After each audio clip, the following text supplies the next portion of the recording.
A sophisticated group of burglars has been targeting homes around the state. More than 100 homes of Asian business owners have been targeted, with the burglars striking while the victims are at work. Separately, investigators have seen a pattern of so-called dinner time burglaries of high-value luxury homes that back up to open space, green belts, canals, trails, golf courses, and such. Investigators believe that these may involve multiple South American theft groups. Thank you so much for joining us today for this joint town hall between the Arapahoe County Sheriff's Office, the Douglas County Sheriff's Office, and the 18th Judicial District Attorney's Office. My name is Deborah Takahara. I'm the Public Information Director for the Douglas County Sheriff's Office. We hope to provide you with up-to-date information on these cases and the investigations and tips on how to protect yourselves. I'd like our guests on our panel to introduce themselves. Let's start with you, Sergeant Kahn. My name is Brett Kahn. I'm a sergeant with Arapahoe County Sheriff's Office. I'm currently assigned to investigations, and I oversee the property division. My name is Tyler Brown, and I'm the sheriff of Arapahoe County. Darren Weekly, I'm the sheriff of Douglas County.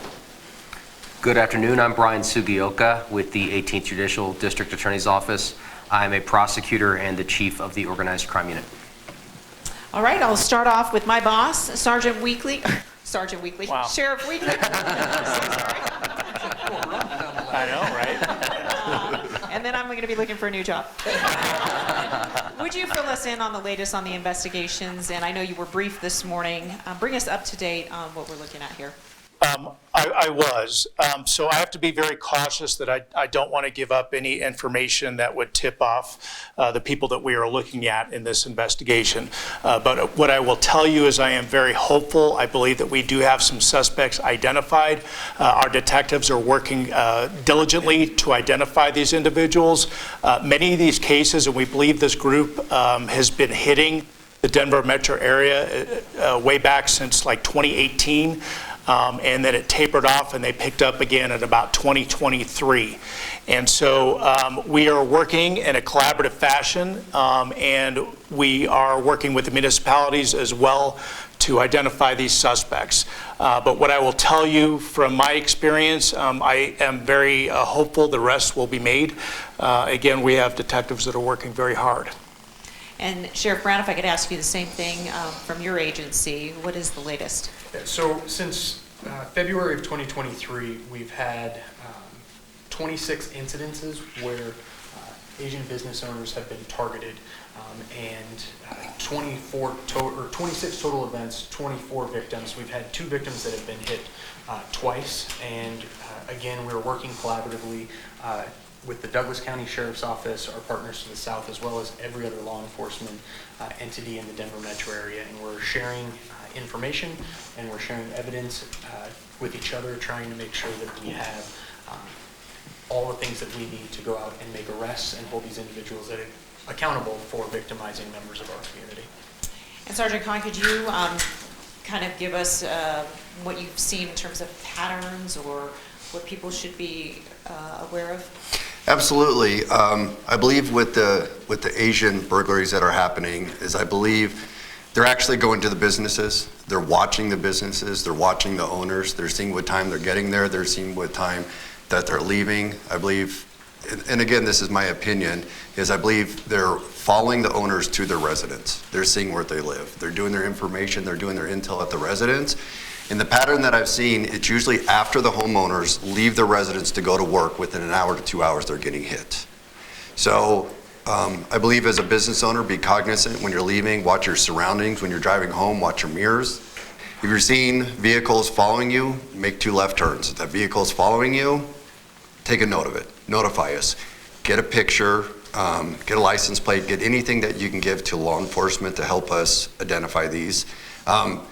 If you're an Asian business owner, talk to your neighbors. Let your neighbors know, hey, I own this business. I want to let you know that this is a pattern of burglaries that are going on. I need your assistance. I need your help. Let your neighbors know so that they can help. They'll have their cameras up. Also, if your neighbors are seeing suspicious activity, let's say they work from home, and then they can call you immediately and say, you know, there's this vehicle. It's parked in front of your house. We saw some people watching it. Do you recognize these people? No, this is perfect intel that we need to work. So if your neighbors see something suspicious, give us a call. We can respond. We can try to make contact. With the dinner time burglaries, On a separate note with this one, they're targeting very expensive homes, and these homes are being basically backed up to green belts. A lot of them are on large acreages where they can walk right up, and they're extremely treed. And this goes for all burglaries. They're targeting specific homes. They're not just finding random homes. They're finding homes that they feel that this is a good home to victimize because we can get in and we can get out. People are not going to see us, and they're not going to know what's going on. Again, and the sheriffs will speak about this, about what you guys can do for homeowners, business owners to secure your business. Not only do you need to protect your home, you need to protect your business. Because I also see thousands and thousands of businesses that are being burglarized, and it literally amazes me how many people don't have video surveillance, or if they do, it's extremely outdated, and it's like a 480, and the picture quality is horrible, or it's a live feed, and they don't have a DVR to record it. So they're calling us, we have a live feed, we're like, great, we need we need everything that you've collected, and they're like, we don't have it, we don't have a DVR, we don't record it. We don't want to pay the extra monthly fees for that. So again, most of the evidence we're getting, it's forensics, it's DNA, it's fingerprints, they're leaving items behind, tools, stuff like that. But the big thing is we also need video cameras, we need your neighbor's assistance, we need everybody's assistance to be able to catch these people. Thank you. And Brian, from the DA's office, can you explain your role and maybe what is concerning to you at this point? Sure. So as Sheriffs Weekly and Brown pointed out, although the increase in these burglaries is of great concern, it's actually not new behavior. It's been going on for a number of years. We have charged one individual and one group separately with some of the behavior that occurred in 2023. If you may recall, there are some burglaries of some Asian religious institutions in the metro area, as well as some homes and businesses. And we've had some success in charging individuals. I can't speak in detail about that because those cases are pending. But the other piece, as Sheriff Weekly pointed out, is really just working with law enforcement, assisting with warrants, and utilizing all the investigative tools we have to try to catch these individuals. Like the sheriff, we can't really speak in detail about those other than to say that we continue to work closely with law enforcement. That's part of our role at the district attorney's office, of course. I mean, as far as why this is obviously concerning behavior is, although thus far it hasn't risen to the level of violence, it appears these individuals are more interested in getting away with the goods as opposed to having confrontations with homeowners. One of the things that makes home burglaries so dangerous is the possibility that perhaps the suspects think nobody's home, but they're wrong. And before you know it, there's gunfire, there's the potential for injury and death. That's one of the things that makes these particular crimes so dangerous to the community. And then there's, of course, just the general sense of unease that particular ethnic groups may feel as a result of feeling correctly that they are being targeted. And as a person of Japanese descent myself, I understand that, what it feels like to be targeted. And so I think one of the reasons why law enforcement is taking this so seriously is because whenever a particular group or population is targeted, I think law enforcement takes that very seriously.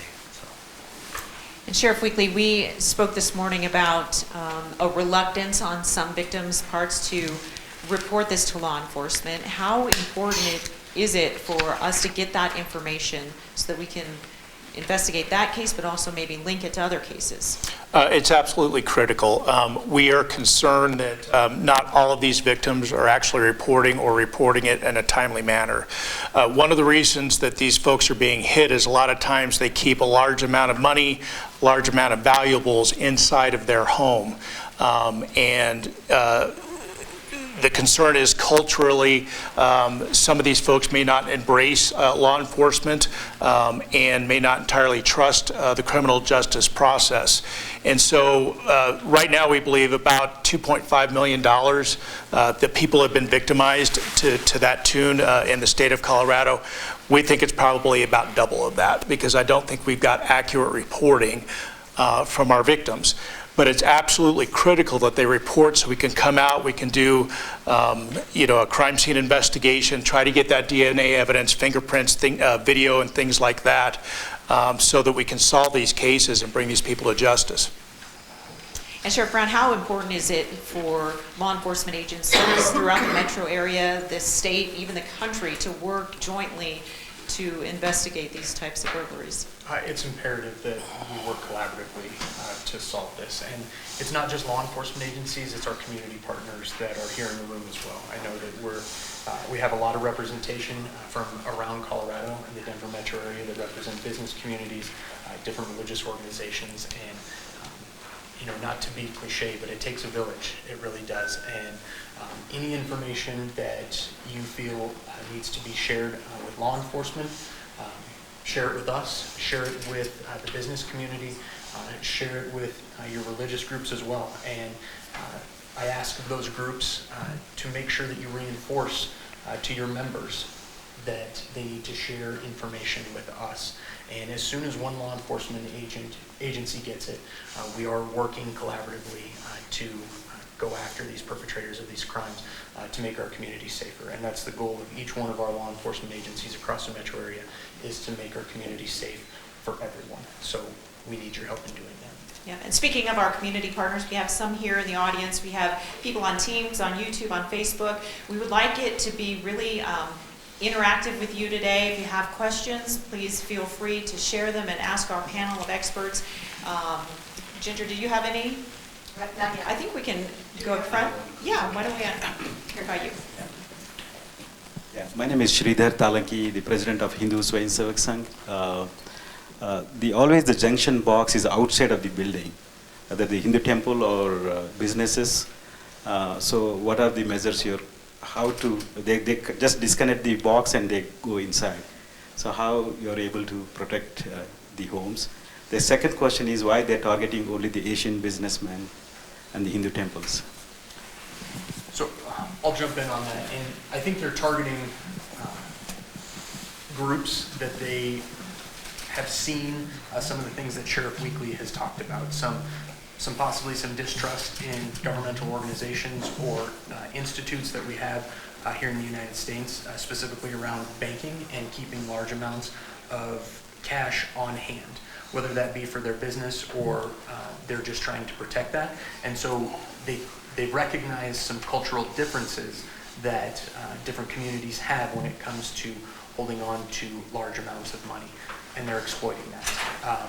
The second part of your question about donation boxes and how do we work together to protect each sheriff's office and law enforcement agency that I know of in the metro area has crime prevention specialists. And so you can reach out to the sheriff's office here in Arapahoe, you can reach out to Douglas County as well, and contact our crime prevention specialists, and they will walk through your business with you. They will identify things that you can change, like adding lighting in certain areas, adding cameras not only externally, but internally. Something that Sergeant Kahn mentioned is having a DVR recorder, so you're able to capture those images and then share those with law enforcement so we can follow up on those leads and continue to work. We have vast camera systems throughout each of our jurisdictions that share information in real time. So if something occurs in Arapahoe County and a suspect vehicle travels south into Douglas County, let's say, those specific cameras will communicate with each other and then communicate with law enforcement to make sure that we're able to get a stop on those individuals. And there's ways that commercial groups can purchase those cameras as well and share that information. And we have agreements that we can walk through with our crime prevention specialists so we can get that information in real time, which helps us solve crimes and provides great evidentiary value that we can then provide to the district attorney's office and their organized crime unit, and then hold those people accountable. Any other questions from the audience here? If I may add on just to what Sheriff Brown said, if that's all right.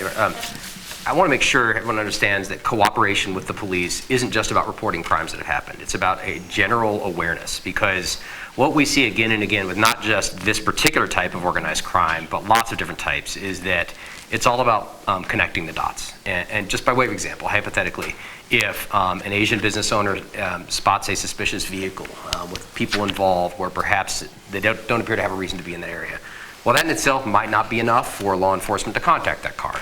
But if they report it, if they make note of it, well, perhaps a month later that same car pops up at a burglary scene, or that same car pops up in Weld County in a robbery or something. So it's all about having citizens who are aware, even if we don't necessarily prevent every crime, the more we can gather information from the citizens, that's how we build our cases, by developing those patterns. So I wanted to make sure everyone online and here was aware of that as well. And if I could add on to that, we can catch these people in the act. It's critical that people report suspicious activity, and a lot of people are hesitant to do that. They don't want to get involved, they don't know their neighbors very well, or they don't want to notify law enforcement, and it turns out to be, you know, a legitimate repairman. But the fact is, these suspects are trying to look like cable guys, repairman, phone repairman. So they're wearing reflective vests, they're wearing hats, they're wearing masks, they're going into the backyards when they know that people are not home. If you suspect that something is wrong, call law enforcement and let us get out there to investigate. If it's a legitimate person working on the line, that's fine, but let us get out there. We've been close to catching these guys already. And if we were only there a few minutes before, but people are resistant and reluctant to get involved, you don't even have to give your name. You can give the address and the location of what you're seeing and hang up the phone. We will get out there and we will investigate. But it's critical to have that community involvement for us to catch these guys in the act. Minutes count when these things are happening. One more thing to add on to that. As the sheriff said, in today's law enforcement career, our job is to be proactive in law enforcement. By being proactive, there's steps that we take. This meeting right here is to educate the public how you guys can be proactive. We are teaching the public, this is what we need you to do to be proactive to protect yourselves. Not only as a parent, a homeowner, as a business owner, you guys need to be proactive. We're going to educate you how to be proactive. And by you guys being proactive, you can proactively advise us so we can follow up on things instantaneously. Does that make sense? If you guys see a car, we all know vehicles have to have registration on them, right? Well, if you see the #1 stolen car right now, which is Kias and Hyundais, if you see a Kia or a Hyundai and there's no registration on it at all, and you look at the driver lock and the ignition's punched, and you see some people, 2-3 people in a car parked in front of your neighbor's house, we're proactively teaching you, you need to call in. You need to tell dispatch, hey, there's this car, it's a Kia, I can see that the driver door is, the handle is missing, there's 3 people sitting in there, and it's in the middle of the summer and they have masks on, and they're wearing all black. If you guys can be proactive, everybody in the community, call us into us. Again, as the sheriff said, we can respond. Certain times we can make contact. Certain times we can't. I mean, we can always do community contact and say, hey, I'm Sergeant Brett Kahn, how are you guys doing today? If they don't want to talk to us, we can't force anything. But at least if we're there, we're going to be a detergent. And we'd rather follow up on something that ends up being nothing than have to try to investigate a crime after it already happened. And then, secondly, on a lighter note, if you find a Kia and the door handle's been ripped off and there's people sitting in it and you notice that the ignition is punched, we are taking applications at both law enforcement agencies, and you can come and look for us, and we would gladly appreciate that. So, Nice recruiting note there. I like it. Ginger, I think you have a question from our team's meeting? Yes, there's a question that's coming in live in regards to the dinner time burglaries. Since so many of the victims' homes back to greenbelts and open spaces, do you have any idea how the bad guys are utilizing the open space? Is it likely that they're spending a lot of time watching these homes? I think it's very likely that they could be doing a number of things. They could be walking on a trail looking like they're just walking. You know, if it's a green belt and there's a path behind the house, they're spending times in these neighborhoods, driving through, casing the neighborhood. Who might be a good victim? Who can we hit at a specific time? It's also important for people to realize a lot of these groups, they're using Wi-Fi jammers. They can get these Wi-Fi jammers from Amazon. Anybody can buy them. And so for those people that have Wi-Fi security systems, chances are we're not going to get anything, because when they're going in, they're using these Wi-Fi jammers. And so these guys are very sophisticated. They also might be setting up a camera behind the house, using a Wi-Fi camera. We've found those, it seems. So it's important for homeowners to be aware of their surroundings, be aware of what's on their property. But in a couple of these cases, we've actually seen cameras, Wi-Fi cameras, and they're wrapped up in shrubbery or something like that. The bad guys are watching these houses, and so they know when people are coming and going. And so by the time they hit your house, they feel very comfortable in doing so. Is there anything you could do to combat the cutting of wires or the jamming of Wi-Fi systems, or do you go old school and hardwire everything? What can homeowners do?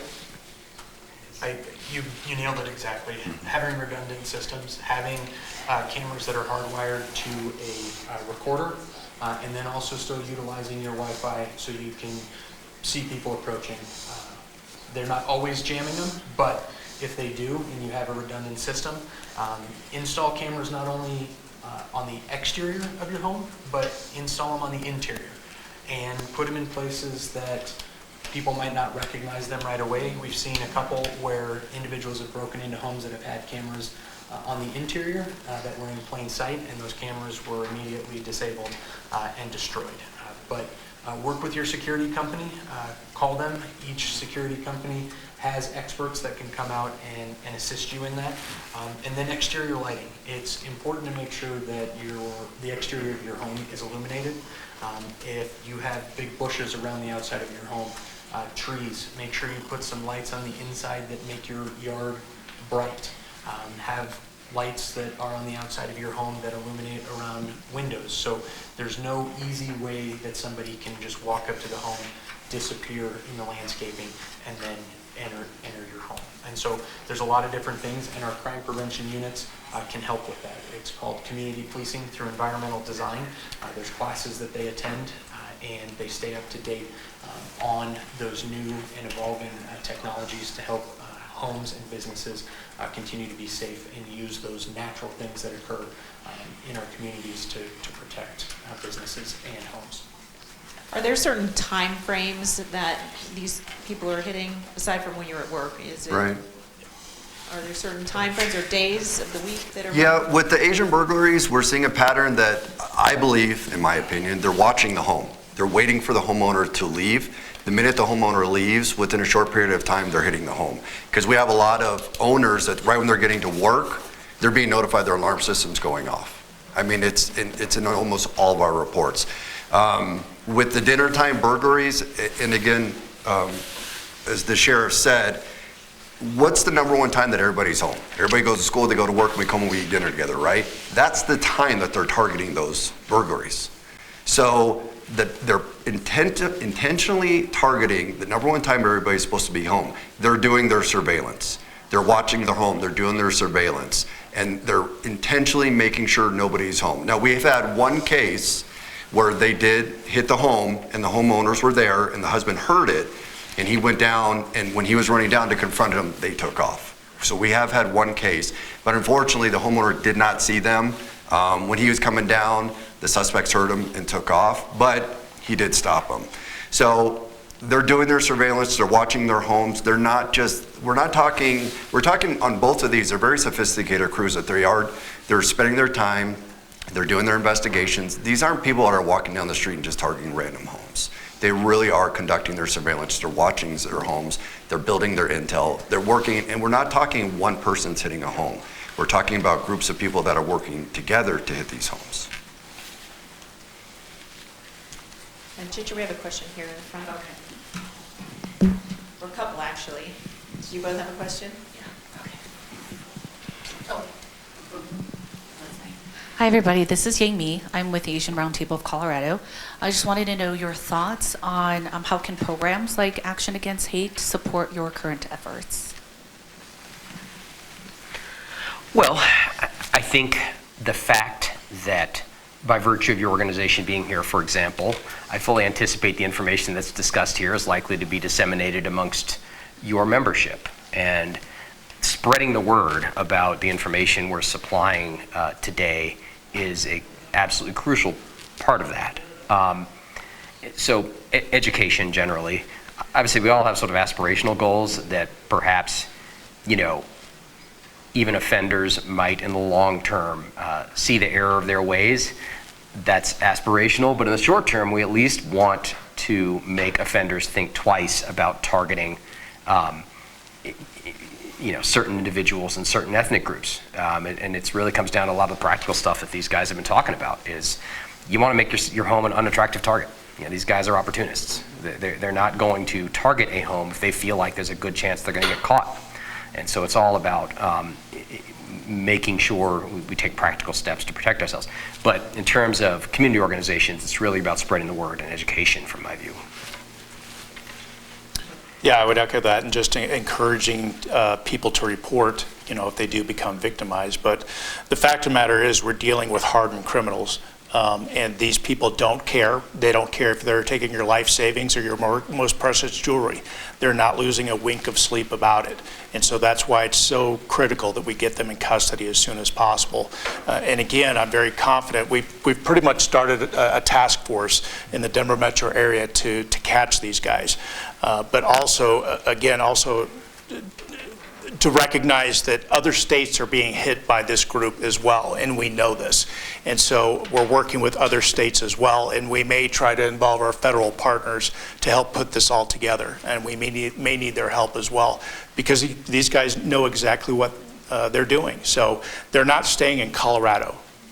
And so they may hit a couple places in Colorado and go to Chicago and to Miami, and other groups may come in and take their place. Before we get to the next question from our audience, we have a question from YouTube. And on that note, Sheriff Weekly, what have you learned from law enforcement in other parts of the U.S. that have experienced residential burglaries as well with this same MO? We know that vehicles that have been used in burglaries in the Denver metro area have been found in other states, to include Illinois, Delaware, and Florida. This same group. So they are moving. And so we just need to be cognizant of that. And again, we're probably going to engage with our federal partners to help put this case together. And when we do make an arrest, we may bring federal charges. Next. That actually was one of my 3 questions. Thank you. I'm Fran Campbell with the Asian Chamber of Commerce, and I've spoken with both sheriff's departments and other safety organizations throughout the Denver metro area. My first question, though, is because it isn't only happening in Douglas and Arapahoe County. You mentioned a task force that includes Denver, Jefferson, Adams. Well, we'll see. We have a meeting set for tomorrow. We've invited many stakeholders that have been victimized. We have many throughout the Denver metro area, both county and within the municipality. So we're all coming to the table to try and compare notes, and we're all chasing the same people. And so we're just trying to put everything together to be work smarter, not harder. And our crime analyst told us this morning that other agencies from outside of Colorado will be involved in that meeting as well. Yes. Because we do work a lot with the Asian community, all of us here. I do know that part of the reason that there is reluctance to come out and say that these things can happen could be because they don't know if there's any services that could help them after the crime. Are there any wraparound services, victims assistance services that are in place for these victims? Yes. Because it isn't just residents, it's also business owners, their businesses are being hit, places of worship are being hit. Yes, and so we do have victims advocates that can provide services to the victims of these crimes, and not only to individuals but businesses and religious establishments as well. And so going back to the original question about groups helping, it's sharing the message of what we're talking about today, but then also just sharing the general message that law enforcement agencies across the metro area and across this country are trusted entities. You can come to us and you can share what happened. And it's judgment-free zone. We really want the information to be able to attack this issue head on. And so the more that we can have community members share that message, that law enforcement agencies are trusted entities in your community, the better off we're going to be. And so I think that's the message that both of us will ask when we leave here, is that share this with your community members. The information that they provide us is not a waste of time. They're not inconveniencing us at all. Every piece of information that we get, we will compile, we'll use our crime analysts, we'll use our investigators, and we will go after this. And that one little thing that you think might not be part of the investigation could be the last little piece of evidence that we need to close that case and make arrests. So please share that information. And if I could just add to that, I think that even if, for example, we're not able to immediately catch that perpetrator shortly after that happened, to Sheriff Brown's point, that doesn't mean the information from that doesn't add to the data bank that ultimately may allow offenders to be caught. Just by way of example, the case I was mentioning from last year involving some religious institutions that were burglarized, that case wasn't solved for months, but it was solved because of a bunch of little data points that we were able to gather. And when it comes to victim compensation and other services, once a case is filed with the district attorney, there's a whole separate sort of avenue for attempting to assist victims of crime directly once a case is filed with our office as well. So they may feel like they're reporting a crime or an incident might not have an immediate or short-term benefit for them, but it certainly will in the long term. And to also answer your question, when you become a victim, our job is to make sure you're never a victim again. And as the sheriff said, we have an entire, up in investigations where I work, we have an entire victims assistance unit. The minute that your report's taken, a victim advocate is assigned to you, and they're going to reach out with you within 24 to 48 hours. These are the resources, this is what we can do to help you. And then, as the sheriff also spoke to, we have very highly trained deputy sheriffs that can come to your house and assess your entire house, assess your business, saying, here's the deal. And a lot of people don't realize this because of television. 95% of burglaries are committed on the back of the house, in the pedestrian door on the side of the house. Where does everybody have their sconces, their Ring doorbells, and their video surveillance? It's the front of the house, right? Well, guess what? That's not where the crimes are happening. They're on the back of the house. So let us come to your house. Let us show you, look, this bush right here is completely covering your window. Somebody can get behind there and look inside your house, and they're blocking. So let our victims advocate, let our deputies work with you and offer you the resources and show you how to protect your house and business. We have a really interesting question online. You know, we all love our animals here. So Kelly from YouTube and Dad and Parker both want to know, what about dogs? Are they a deterrent? That I can say 100% confidently, yes. That was easy. So buy a dog. I mean, people come to a house, they hear a dog barking in the backyard, inside of the house, it's 100% a deterrent. Even Walmart, 99 cents, dangerous dog in your backyard, put that on your fence. I am not joking you, that is a legitimate deterrent. Even if you have a Chihuahua that is 5 pounds, barking like crazy, that is a deterrent. People's ankles don't want to get bitten. Have you seen cases where these homeowners have had dogs, or are they mostly petless? Most of them that we have, actually, ironically enough, are petless. Yeah, it really is a pattern of people that do legitimately have aggressive dogs in their home. They will legitimately see the animal and they will leave. They don't want to be bit. It really is a deterrent. All right, Ginger, do you have a question from Yes, online? there's a question online from Kelly. She's asking, do you believe these burglars are part of a South American theft group who enter the U.S. via a tourist visa? And if so, what can citizens do to change the visa program? Maybe let's start with the first part. Let's start with the first one. We don't have any indication or evidence in any of the dinnertime burglaries to suggest that the suspects are coming from one particular nation or another. We have seen that across the United States, where other entities have said, hey, we do have a particular nationality that we are looking at for specific burglaries, but in Arapahoe County and the 9 dinnertime burglaries that we have no evidence to conclude that they are from one particular nation or another. Douglas County, and I confirmed this today, we believe they're Colombian nationals. And so we have enough information and on the cases that we've been working, and I confirmed it today, this morning, they believe they're Colombian nationals. One point I would add is that I think we should not assume that every single one of the crimes that we've heard about in the media over the past month or 2 months is the exact same group. It's obvious that there is, in fact, a distinct group working, but one unfortunate pattern we see time and time again is copycat crimes, essentially. Just by way of example, just recently there was a pattern of robberies of purses of elderly folks leaving Asian supermarkets. And I can't prove that the people who perpetrated that did so because they read about what's happening in the news, but I wouldn't be surprised, right? That they thought to themselves, well, I bet that's a vulnerable population, I'm going to target them. Michael from YouTube wanted to know, what are the top 5 things homeowners should do to protect themselves? He asked from dinner time burglaries. And Sheriff Brown, I believe you have a nice graphic that we have designed right in front of you there. I do. You want to read that? And we posted this on our social media platforms as well, and you can get to this. And it's safety tips for residents, and I'll just run through these real quick. The first one right off the bat is when you're leaving your home, lock all your doors, lock your windows, close them. It's the simple things that deter people the most. I mean, it's the same thing we talk about as we approach the holiday season. There's a lot of shopping occurring. There's a lot of packages in vehicles. Put them out of sight.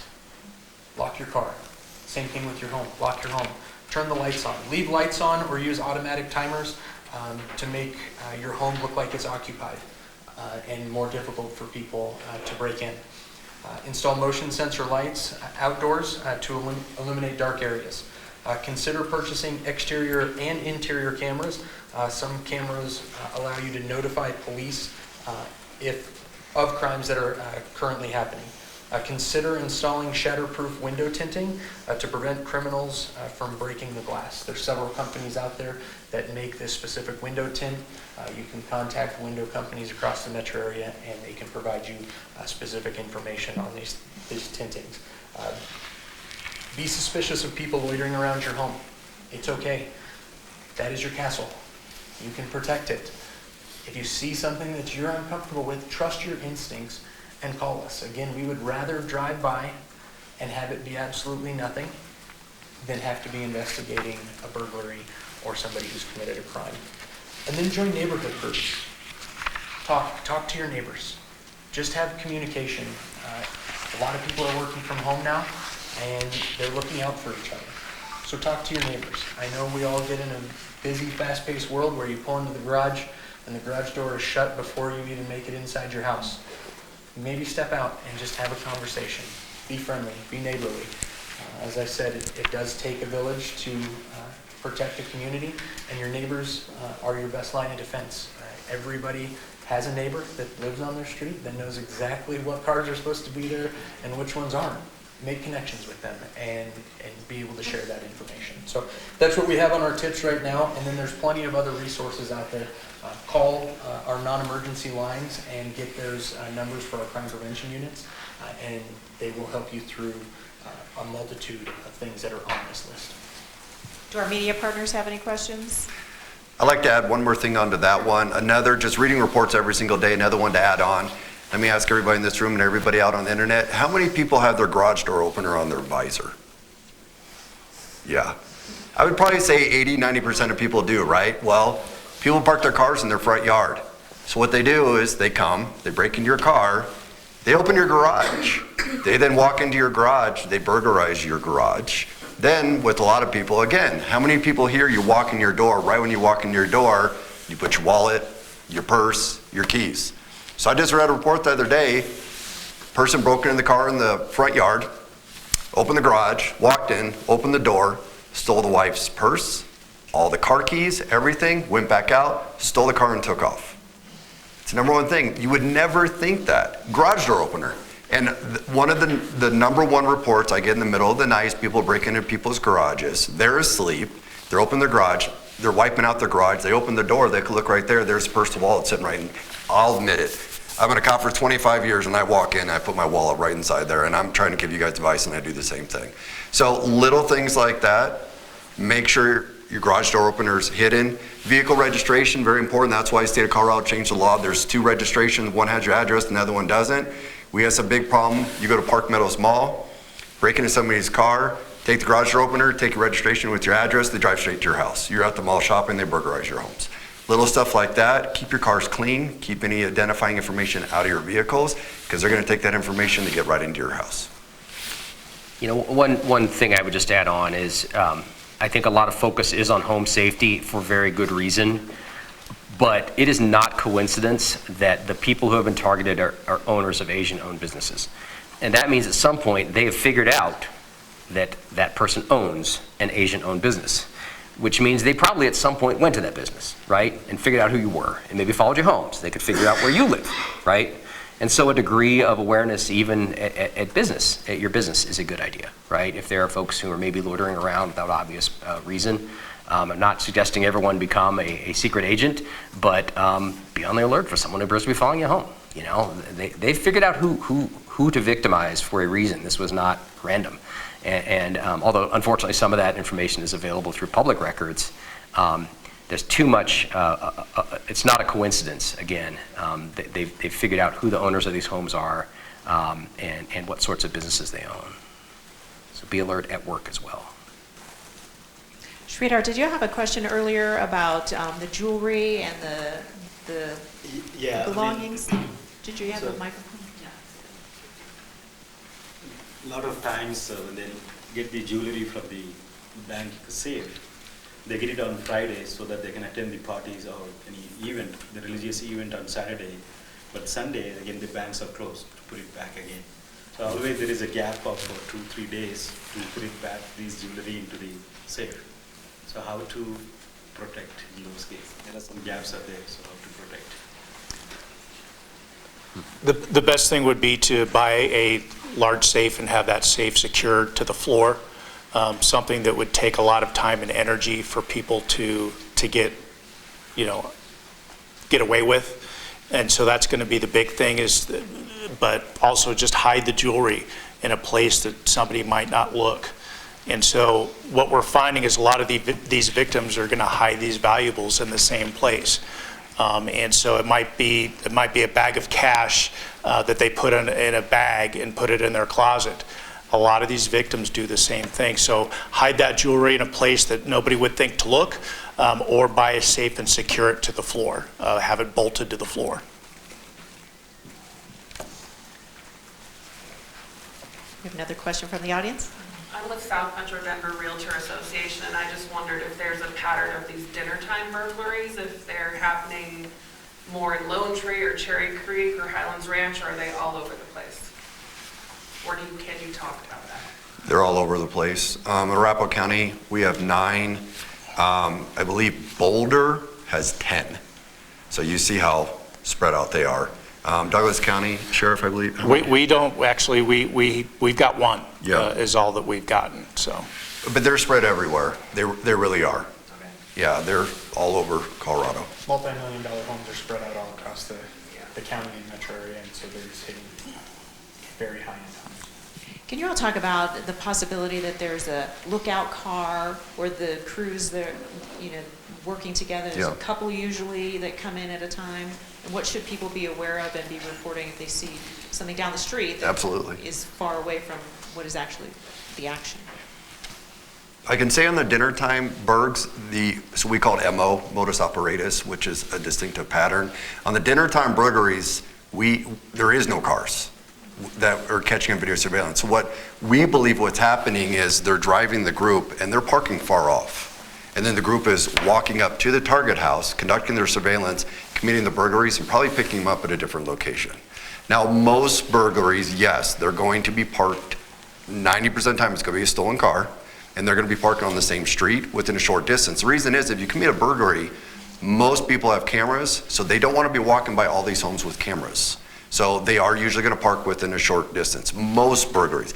The dinner time burglaries are different. Like I said, there's different patterns and different groups are doing different things. The dinner time burglaries are specifically targeting certain items to steal. They're going master bedroom, they're going money, jewelry. The Asian burglaries, they're going anything that is worth money, period. And they're attacking the house. So it's completely different patterns. But with the dinner time, we believe they're parking nowhere near and they're walking in. Asian burglaries, yes, we're thinking they're parking within a very close proximity. Does that answer your question? Yep, I think so. Great. Anything else to add? Anybody else? No, go ahead. So Minton Song with City of Aurora's Office of International and Immigrant Affairs, and also I'm city liaison for Aurora Asian Pacific Community Partnership. There's definitely hesitance in terms of reporting crimes, even though they were a victim of crimes. And there could be multiple reasons, and one of it is they think they will not see the short-term outcome, when they report the crimes. And second is,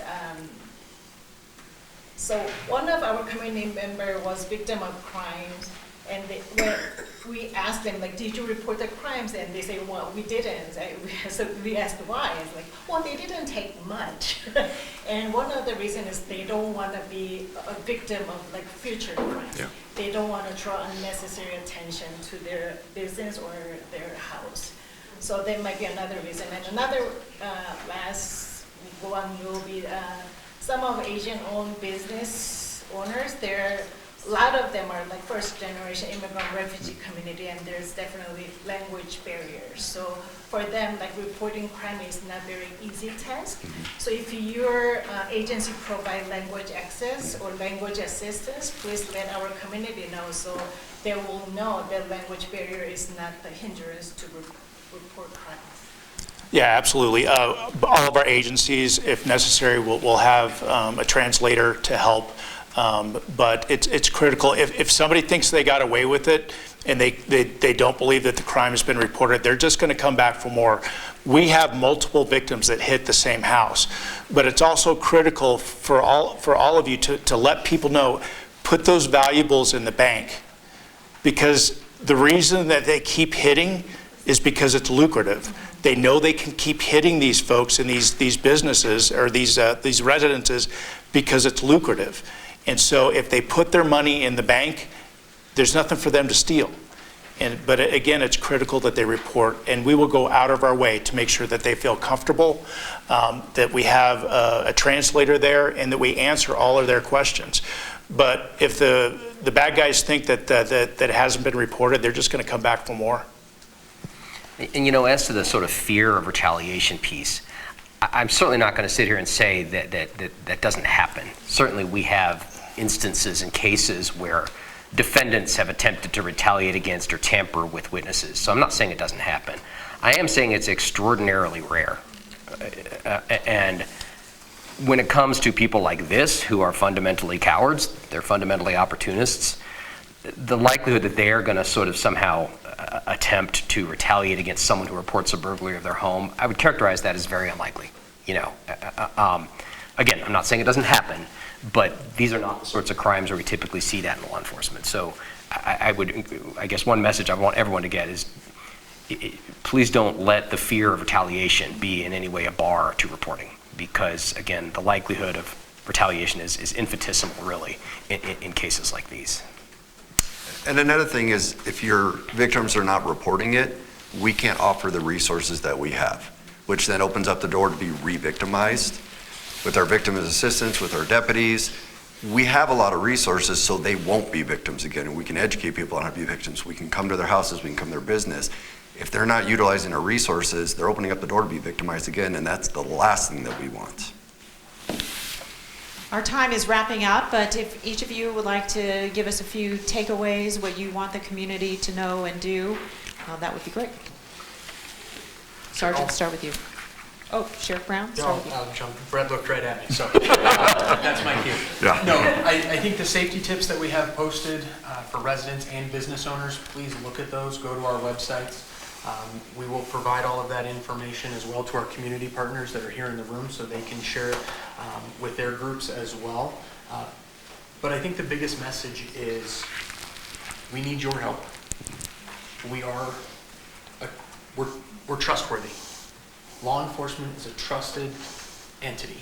Every law enforcement agency in the Denver metro area across our nation is here to make sure that our communities are safe. And that is making sure that all of you are safe in your businesses, in your homes, when you're out enjoying our communities, that you are safe. So let's work together. And that's really what my message is here, is let's continue to work together. We will continue to collaborate with all of our law enforcement partners to mitigate these safety risks to all of you. But all the information that you have will only benefit our investigations. And I would just say, if you see something, say something. Call law enforcement if you see something that doesn't look right. You see somebody in a neighbor's backyard and you just think something might be wrong. I know the sheriffs were talking about this. call law enforcement. You could be the hero that solves all of these cases just by making a phone call to law enforcement. So if you see something, say something. And actually, I'm going to add on to what Sheriff Weekly said, because very often it is that one report or that one victim who comes forward, that one piece of information they supply, that is often the key to unlocking a whole series of crimes. And so reporting things, reporting crimes, reporting suspicions is crucial. And then just on the piece about reluctance to come forward, I just want to remind everyone to have faith in the long game here, in the sense that I have seen the amount of work these guys put into putting together these cases. I mean, they're big cases, but they do tremendous, tremendous work, and they will give us cases that we can prosecute. But we need the evidence, and the evidence very often comes from lay people, victims and witnesses who are willing to come forward. So that's really the key to the whole thing, and to understand that in the long term, you know, we'll hold people like this accountable. That it just takes time and contributions from everybody. And I guess to finish up, I'd like to say I thank everybody here in the room, and I applaud everybody here, everybody who's on the internet watching.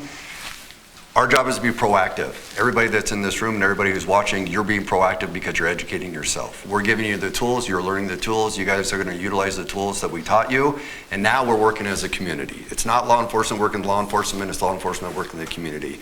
So I applaud and I thank everybody who listened to this, who's educating yourself, who wants to work with us to make our communities a safer place.